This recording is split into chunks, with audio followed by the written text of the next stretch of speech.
Hi, everyone, and welcome to the Loulou Storey podcast, where style meets soul, a place to inspire you on your own journey of becoming and self expression.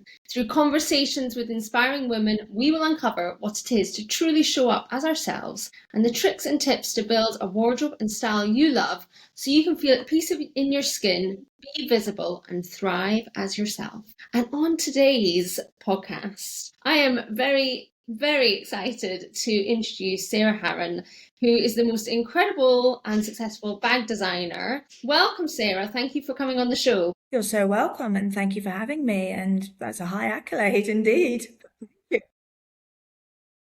We have already started chatting, and it's absolutely crazy how many serendipitous small world moments we have. I mean, we have to start by saying you are based up in Scotland in Paisley, which for many people who don't know is just outside of Glasgow and is actually where my dad's side of the family all came from. So are you in Paisley today? I'm in Paisley today. Yes, that's where our offices are based. So it's kind of central to my traveling, and most of the girls are all within 10, 15 minutes of Paisley.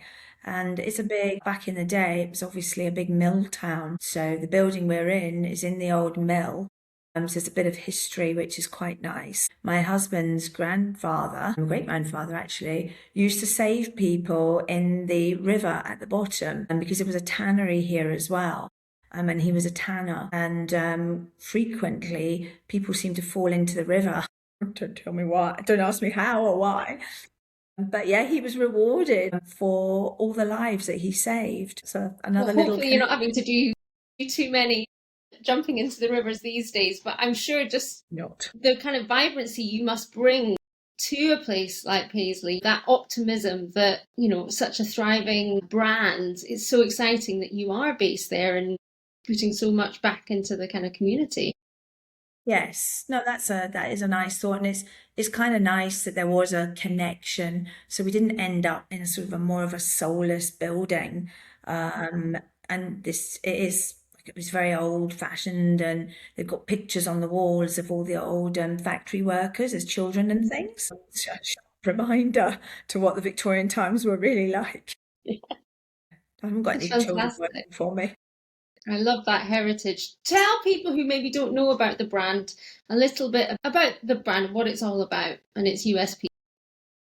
So yeah, I never set out to make handbags, I have to be honest. I've kind of learnt to be a designer as I've evolved in my own personal career. I worked in tech and was working lots of long hours and realized I didn't really have a hobby. So one day I decided I'd start making bags. I just liked the idea of it, something I quite liked anyway. I thought shoes were difficult, and I've made quite a lot of clothing, so I knew how to sew. Anyway, long story short, it started to take off enough that I gave up my tech career to become a bag lady. And so that's what I've kind of become as a person that uses handbags and really does like handbags, probably love them. I love the functionality of them, and I find them useful in giving me confidence in my day, really, because I know that everything I need is in the bag. And I've developed a concept that takes you from day to night and enables you actually never to have to use more than one bag if you didn't want to. We have this system, we're just trying out different names for it at the moment, but you can popify. So basically, you can put on a different decoration or a trim to the same bag and then keep changing them really easily with these poppers. And we do the straps and all the rest of it. But it makes your bag look completely different. There are lots of companies that make bags. I mean, most husbands will say, why do you need any more bags in the world? There are just too many. But there isn't really another bag that enables you to change it without actually taking all the stuff outside of your bag and putting it into a different bag. So that gave us a bit of a unique way of getting into the market, really. They're beautifully made and just very different. I would say I like them, obviously. What was the first design that you made? I mean, it is so clever, all the different ways that you can personalize your bag, take it through the seasons, take it into the different moments of your life. And I'm all about versatility in my wardrobe and making sure that you pay for something and then it works hard for you. So I love that. But take me back to the original model. What was that? Yeah. When once I'd sort of worked out how to make bags really well, I then started just making them for me, and people were started to ask me about it.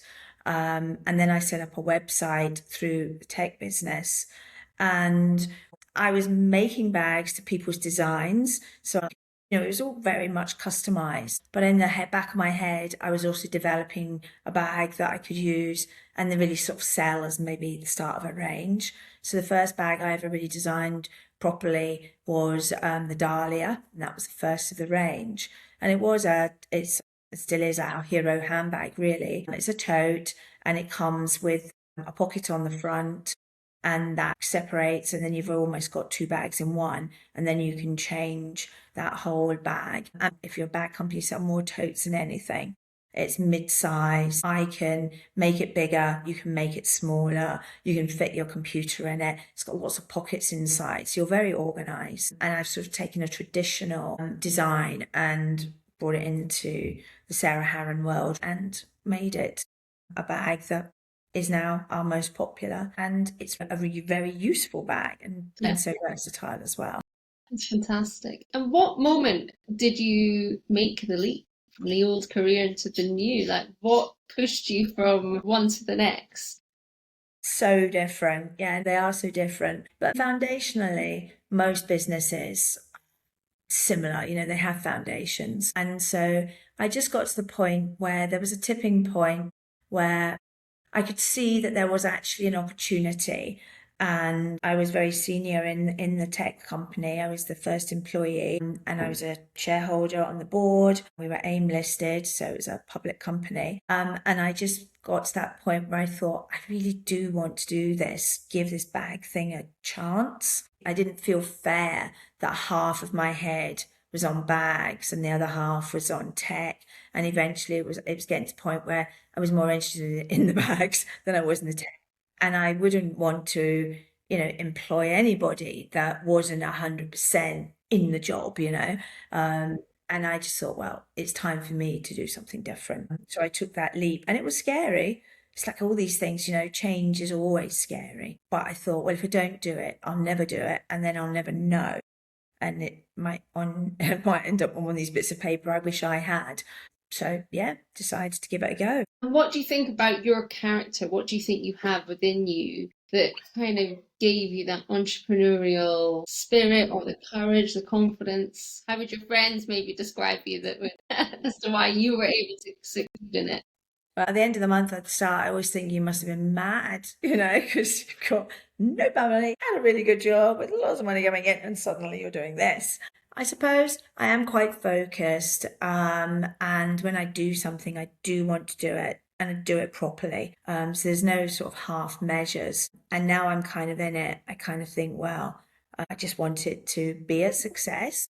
I suppose when I first started, it was about being a success for me personally, that I was able to stand on my own 2 feet and run some sort of business, and even having the confidence to do that, even when it was I've always really worked in startup businesses, but it's always different when it is just you, whereas before it was startup, but we got funding, there was a group of us, we're on a board, 3 of us to start with at least, whereas this, it was really just me. So that was quite different. And now I like the idea of it's bringing joy for people with the bags that get into it.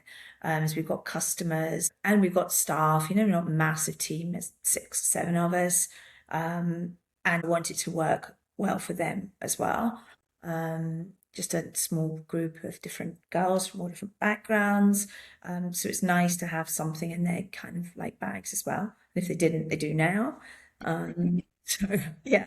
Yeah, and tell me a little bit about the role that clothes has played for you in your life. Like if we were to go back to you as a little girl? Were you somebody that loved clothes then? Yeah, I've always liked clothes. My sister, not so much, and my mother, very much. And my dad, not really. He could wear dungarees and not really worry. And my sister thinks less about clothes, but my mother has always been really on it. Even now, she's like, 80 something and just looks as if she could be on a catwalk because she really does love clothes. And I was the same. I always liked things to match, and I liked going and looking at clothes. I made clothes, my mum taught me to sew when I was about 12.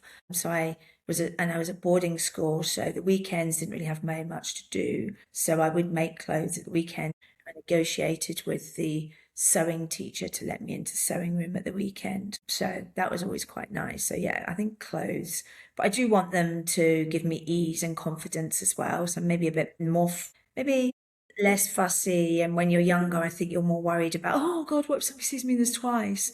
I think when you're a little bit older, you're a bit wiser about that. But yeah, And that work pieces. that ties into your bags as well, and that versatility of I think you're right. Yes. how many ways you can use Yeah. it, and yeah, lovely. And do you remember an item from that time that you first either owned or made that made you think, oh, this is so Yeah, this I'm going to be number one with this. Yeah, I made a dress, and I remember it because it was quite a difficult thing to make actually, as it turned out. Because the material, it was like a top half drop waist dress, which was all the rage back then. It's almost a bit like 1920s Great Gatsby sort of thing. And I remember it had a band round. The top half was gold, the bottom half was white, but it had little gold lines through it. And then I lined the underneath of it in gold as well, and then put gold. The gold fabric was so difficult to use because it was a sort of lining. It was moved all the time. But eventually I did have this rather Swiss dress that I think I must have been top dollar. It's amazing. I mean, even back then, you obviously set yourself a challenge, and Yes, honestly, really. And at school, I remember that we were in a boys' school that had just turned co-eds. There was only 7 girls, and they felt the need to teach us sewing, and so we all had to make a skirt, and it was a Laura Ashley skirt with a very Laura Ashley fabric, which is always flowered. This one little flowers, green flowers on it, and it had a frill on the bottom. Honest God. And then with a frill, you'd have to sew it so that you could pull the two ends to make the frill. And I think back then it was really quite horrendously ugly.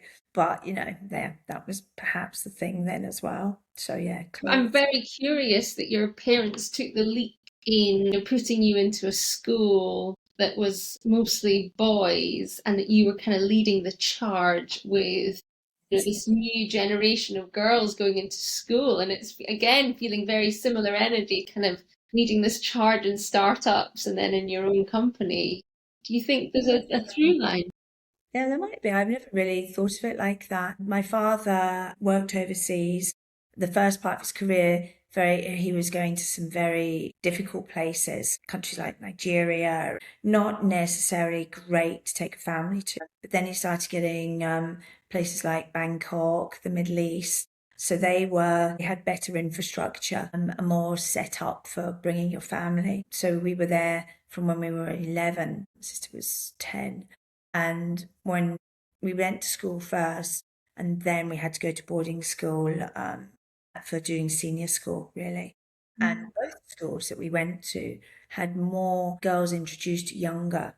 And I think that was my father's thought. I actually thought I would like to have gone to a school like Rodine or something, which is a lovely school in Brighton. It is. That's Girls. our other crazy connection, is the Sussex. Yeah, that's it. But my dad was much more traditional, and he was like, something will go wrong, and girls in one place together, they can be, difficult, and you just don't know. And life isn't about girls being on their own anyway. So I think I'm going to look for a school where there's boys too. And that was quite a big thing because, well, it was a boarding school. So traditionally, boarding schools would have been one or the other. easy to get teachers in. You're not having the mix and all the things that can go on with teenagers and a boarding school. So we found schools, both of them literally just went co-ed. So the first one had just 7 girls in, and the next one, so that was like the prep school. And then the next school, they'd already done the move, so they had about 70 girls in. But the whole thought was, he says, no, you need to learn to deal with men as well, or boys. So traditional, but also quite ahead of his time, really, that he was Yeah, setting you up for that and not overly protecting you in a way, yes, potentially. yeah, no, it's true, yeah. And I think that was probably the right thing. And, personally, and this is a very sort of personal view, I get quite stressed when I read these, oh, women must be on the board, women must be here. My worry is that you end up, it's all about ticking boxes. Um, and I don't think that's healthy for females anyway. I accept that we will definitely want to have mixed boards, but I worked really hard in my tech career, and I would hate to have thought that I was on the board of a business that it was a tick box thing, must have a female on the board. And there's a danger that you forget that, females should be there on their own merit than anything else, because obviously for me that just gives men the perfect set of excuses to have a go at you. Well, you're only here because, like, what? Hi everyone, it is Loulou Storey, and I hope you're enjoying this episode. But I just wanted to jump on and say that I am a style coach working with women every day to help them understand themselves better, to reclaim their identity and know how to step forward into their lives with confidence, clarity. And if you're struggling, please don't struggle any further. Get in touch. I have availability for style words consultations, and I have a waiting list for one-to-one client work. So if you'd like to join that waiting list, then do check out the show notes below, and we can add you to that and book in a call as and when I have availability. All right, back to the show. Yeah, I think that's so important. But obviously, the challenge that so many of us face, and I know that you're also a mother, is that kind of if you choose to have the kids, it's that balance of working on the career and your own merit and your own development with being a mother. Do you mind telling us a little bit about how you've Um, balanced that in your life? no, not at all. Yeah, it is a difficult one. I know there are lots of women that when they have their children, that's them, and for me, I was never really like that. I don't think I could have been a stay-at-home mum, and I take my hat off with what I know about how difficult children, even if you've got the most perfect child, they are definitely not perfect always. And it's very difficult. 30, worked in that business. We went public in 2000, and I'd been working previously. And I think at that point, if I'm honest, I don't think the business would have given me the opportunities if they had thought that I was going to suddenly have my children and then say, well, now I want 2 years off or something. And that's no disrespect to where we are today. That's just how it was then. Makes me sound really old, but I just turned 60. So if you sort of take that back, there was, things have moved on and been so much more progressive. And I think it's hard. And even today, I work with a lot of agencies and companies that are female run, and they're able to adapt it to how it is. And I think there's more acceptance of that nowadays. But that juggling had to happen. Even worse for my mother as well, because she had a career as well and she worked in advertising. And I think, again, you take that back another step, that even more. And she, again, was very fortunate that she got into a business where there was a level of acceptance. They saw the value of what you were bringing, but you knew that there was a line. And that line was perhaps much harder written than it is now. And I think nowadays people are much more willing to give and take. So that did mean that I had I guess a childminder that would come to the house, and that was very helpful. My husband as well. Between us, we were able to juggle our diaries. We were both he ran his own business. I was in a senior enough position that I was able to say, well, I've got a career history here. You know that I will do this job properly. You just need to a bit more give and take. So that was kind of how I think if I had had a child in my days and didn't have a career that and have had successes and a road. Well, I've done all these things for you, and you know, they knew who I was. That probably helped, but I think it would be pretty difficult to have done that level of job and be new at the job in a new company. I think that would be much more challenging. And how old were your kids when you started the handbag business? So I started really as a hobby. Both of them would have been, the younger was 4 years behind, so about 15, 16, the elder one. And the younger one would have been about 10. And actually they're both quite interested in the whole thing. Elder son, he did design, environmental design. So he's sort of interested. And my younger son, as it's turned out now, is quite interested in business. So they would come along with me to things, and we would have events, and sometimes we'd have events in our house, and they would be, helping with the drinks and helping sell things and talking to people. And, I suppose that's a bit like, oh, you made your children work for you. But actually, Great experience. a huge experience. Yeah. And I think that was very useful for them and gave them confidence as well. Kids today, it's difficult. It helps to have a few things that you can say that you can do, just to give them that confidence as well. I couldn't agree more. My daughter's 10, and I had an event that I was invited to speak at. Down on the seafront, there's a place called Rockwater. It's a bit like the kind of non-member Soho House. Okay. And so Oh, we yeah. were running an event there, and Lola came along, and she had the clipboard, and I got her to go around and get everyone on the newsletter, and she was making sure everyone was all right. I just think that, that was something I was very exposed to as a child. My mum would either be running like art exhibitions, or my family were very involved in the church. And so therefore I was always having to go and, I don't know, like present myself or like be able to host things, and I think that those skills actually in the world and the way it's shifting, having those interpersonal skills are going to be rarer but more important. I think that, being able to create in-person experiences and bring people together, these are skills that are going to become, I think, more and more valuable. So I love that you've imparted that on your kids. I couldn't agree more, really. I think it's really important. And the boys are in no way, afflicted by any of this. It's given them skills that they probably wouldn't have, or they'd be less confident. Like you say with your daughter, I think it's a good thing, because at the end of the day, we've all got to go out and make some money. Unless you've got like billions in the bank somewhere, there are few and fewer of the landed rich after all.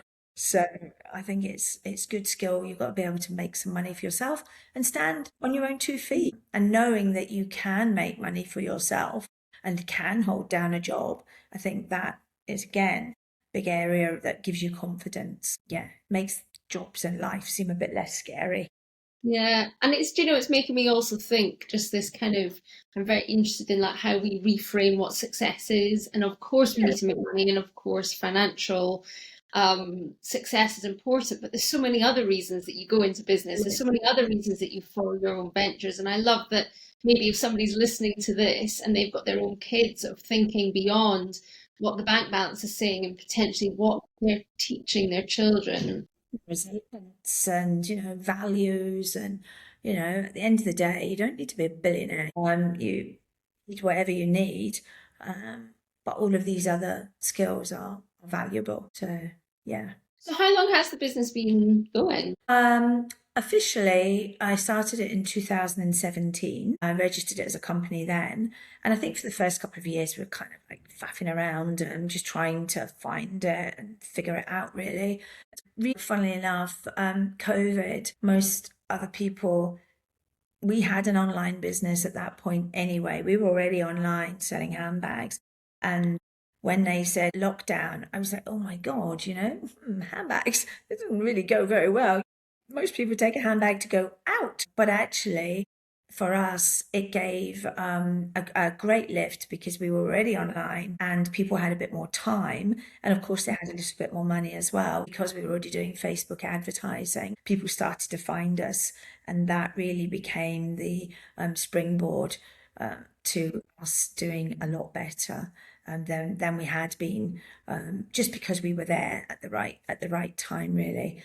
And so now we're about 8 years in, but I kind of take those 2 years off in a way because it's just like you don't know what you don't know. And honestly, you can write the best business plan in the world, but certainly what I found is even if it is the best, it might not be what actually happens. So my only bit of advice I would always give to people is you don't get hung up on your business plan. It's got to be flexible enough for you to be able to change because things don't stand still. Nobody would have thought of where we are today with the outcomes of the whole COVID thing. I mean, it's made so many changes to the way we do things. Flexibility, I guess. When you're in a process of like feeling like you need to kind of, I don't know, adjust the plan, or I don't know, maybe something that isn't kind of flowing in the way you anticipated. What's your advice, or how have you found it best to kind of reflect and, I suppose, lead from the front? How do you do it? What's the Sarah way? Sarah way? No. Well, you do panic. You do all your panicking at home. And then you try and think out a plan. I think you do have to take stock. And I guess like most businesses, so we've gone a bit like that, and now we're just sort of finding our way into what is a different environment. Lots of things I could not have predicted have happened in the last couple of years. So we've been taking stock and looking at how we move forward. So it's very much about going back to basics and kind of thinking about what is it we want to bring to our customers, and what do we want to bring to the rest of the world. Not the rest of the world, sounds a bit high and mighty, within our boundaries. So at the moment I'm going through a bit of that, just thinking right now, how do we change up business? How do we make it more interesting? How do we scale it? Particularly when you have got a set of younger employees, want the business to keep growing so that they are able to grow with it. So I feel as if that's like a sort of a constant thing. Coming back to really your company values, yourself, and what it is you're trying to bring is always quite a good grounding. You've just given me chills because I last month had a particularly more challenging month. It was a real blip in how the rest of the year and the last few years have gone. And I've been really in this place of taking stock as well, and where am I at? What is this all about? And the big thing for me for next year is back to basics. And it's really honing into my old retail days, of right, why are we here? What are we doing? Because I think often when you're in the business, you kind of forget about communicating and the storytelling around the why, or around what makes you unique. So everything you're saying I am very much aligning with and feeling, and trying not to panic also. I know. Well, that's good to know, because sometimes, because the one thing about, when you're running your own business as well, you are on your own. And ultimately you've got to make the final decisions, and is it the right one, is it the wrong one? And my husband often says to me, there's no right or wrong, you just have to make a decision, and in whichever road you go down, it doesn't mean it's the permanent road. Roads have roads off them, so you can find a way as long as you try and get to the ultimate destination.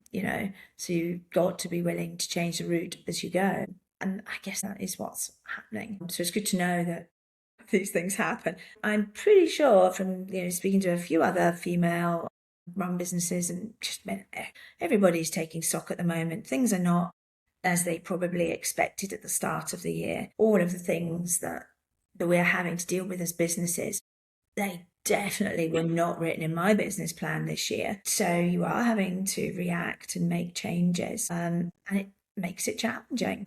And it's that constant pull, isn't it? Like you were saying, don't be beholden to the business plan, but also don't just throw the business plan out out the window. You've got to kind of hold them both and stick with the plan, but also adjust it and be flexible. And I do think as women, we bring that level of flexibility and intuition and creativity. And I think that's why we make such incredible founders. Because we're used to thinking on our feet, and having children, I think, is also a big benefit to thinking on your feet, because, the why question from a 5-year-old is enough. And even for a 10-year-old or a 15-year-old, just these why questions, whilst it can be quite irritating, they can bring you back to basics. Well, actually, why are we doing?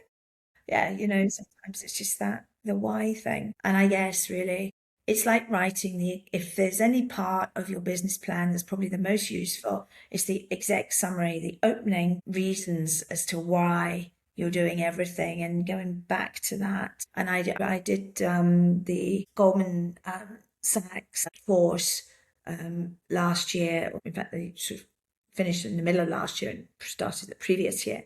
And the whole thing about that Small Business 100 is that they look for small businesses, and the whole course really is about scaling your business, and it's about knowing what the business is about and creating a business plan that you can go back to and refine as you go. And they made a big thing about the exec summary, and it is quite interesting that when you are taking stock, your exec summary is often what your overall thought and plan was, condensed into a couple of paragraphs. But it's also a reminder of what you're doing and why, and probably includes your values in amongst that. It's quite a useful thing. So even if you don't have to go and do the Goldman Sachs thing, and even if you don't write a full business plan, it's kind of handy to at least write a couple of paragraphs on the values and the why, just to bring you back for these moments of stock taking. And I think don't so. mean actually counting the stock. And so tell me a little bit about what you're most excited about with the business looking forward. It may evolve, but what is exciting you? I think that we've got strong foundations in the business, and I've got what seems to be a constant stream of ideas about what we can do with the business, and very much based around making sure that luxury product doesn't necessarily mean that it's an expensive product. Luxury for me is often about a well-made product that's going to last. Now, naturally, that tends to be a bit more expensive, but we kind of sit in that middle ground. The worst place to be, often they say, you either should be well-priced or luxury, but being in the middle means you're in the middle. But actually, I don't know. I feel like that's shifted. I think that people are shopping slower. I think that they're being so much more intentional. I mean, I even remember that you guys a few years ago, because I'm sure it was, as I said to you before, my mum's got a few of the bags. Didn't you do like a style guide, like a downloadable? That's right. And we still do. Yeah, so we developed that to help people decide what bag they wanted, and based on their sort of personality and the way people like to dress, really. So you can dress up your bag to fit, like if you're really a classic type person, then you're going to have a very pared down bag. But if you like things that are a bit more bold and quirky, then have a bag, put it on your bag, something that's more classic. I would imagine one of the challenges that you face just from a styling perspective is that often people think that the most versatile bag to own is black or even navy, when in actual fact something like a pale pink or a burgundy or a taupe or metallic even can have, or a khaki could actually have so much more versatility within your wardrobe. So kind of color confidence must be a part of that. Yes, you're so right. And funnily enough, we sell less black bags than we did a few years ago. So I do see a shift there. And I think a few people now have realized, like you just said there, that actually there are other options that will fit into your wardrobe just as well. So, and I'm glad about that. Black is a lovely classic bag. And yes, you probably should always have a black bag.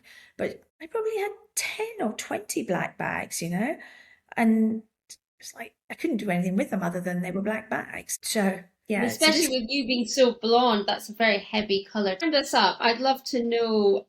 You just said you just turned 60 recently, so happy birthday. What are thank you. you, from a personal perspective, what are you excited about for the future ahead? Yes, well, living for another 20, 30, 40 years, that would be good. Yes, life does not need to stop because I'm 60.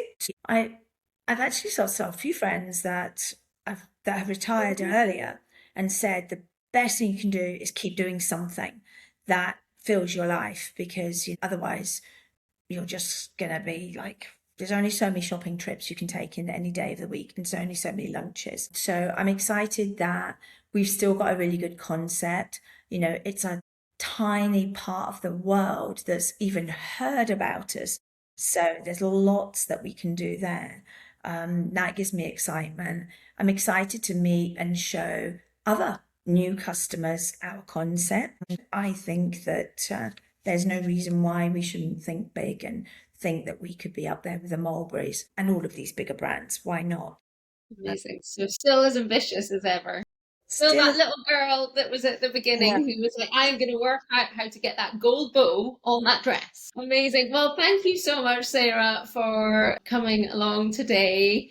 I really appreciate you taking the time because I know how busy you are. And I'm very excited. I feel like when I first saw the brand a few years ago, like I said, my mum was buying them. Now I was looking on your site and there's definitely some more casual styles, some more modern crossbody styles.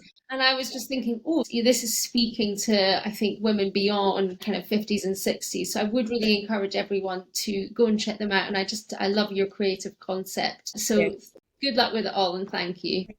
It's been a delight chatting to you.